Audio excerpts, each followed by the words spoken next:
হার দিয়ে সিরিজ শুরু করেছিল বাংলাদেশ। এরপর আকাঙ্ক্ষা ছিল সিরিজ খোয়ানোর। সিরিজে টিকে থাকতে দ্বিতীয় ম্যাচে জয়ের বিকল্প ছিল না টাইগারদের সামনে। তবে সেই আকাঙ্ক্ষা সত্যি করে এক ম্যাচ আগেই সিরিজ হারল বাংলাদেশ। দ্বিতীয় ম্যাচ 6 রানের জয়ে এক ম্যাচ হাতে রেখেই সিরিজ নিজেদের করে নিল যুক্তরাষ্ট্র।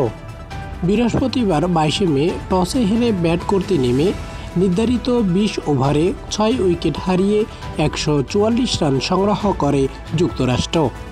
দলের পক্ষে মোনাক প্যাটেল 38 বলে 42 রান ও এরাক জনসন করেন 34 বলে 35 রান।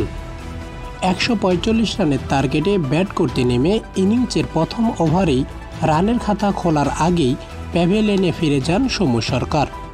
এরপর অধিনায়ক নাজমুল হাসান শান্তকে সঙ্গে নিয়ে শুরুর ধাক্কা সামাল দেন তানজিদ হাসান তামিম। 29 রানের জুটি গড়েন তানজিদ তামিম ও শান্ত। তবে দলীয় 30 রানে ফের উইকেট হারায় বাংলাদেশ। 15 রানে 19 রান করে আউট হন তানজিদ তামিম। তানজিদ তামিমের পর ক্রিজে আসেন তাওহিদ হৃদয়। তাওহিদ হৃদয়ের সঙ্গে রানের চাকা সচল রাখেন শান্ত। 48 রানে জুটি করেন এই দুই ব্যাটার। তবে দলীয় 78 রানে ভুল বুঝাবুঝিতে আউট হন শান্ত।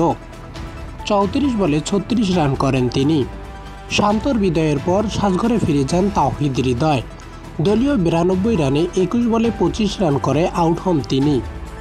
এরপর ক্রিজে এসে সুবিধা করতে পারেনি মাহমুদুল্লাহ রিয়াদ।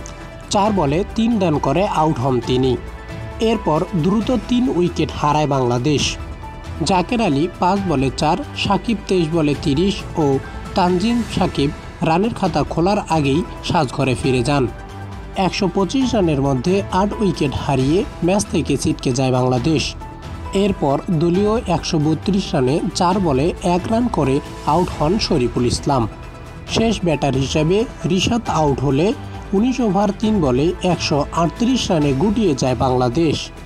যুক্তরাষ্ট্রের পক্ষে আলী খান 3টি উইকেট নেন।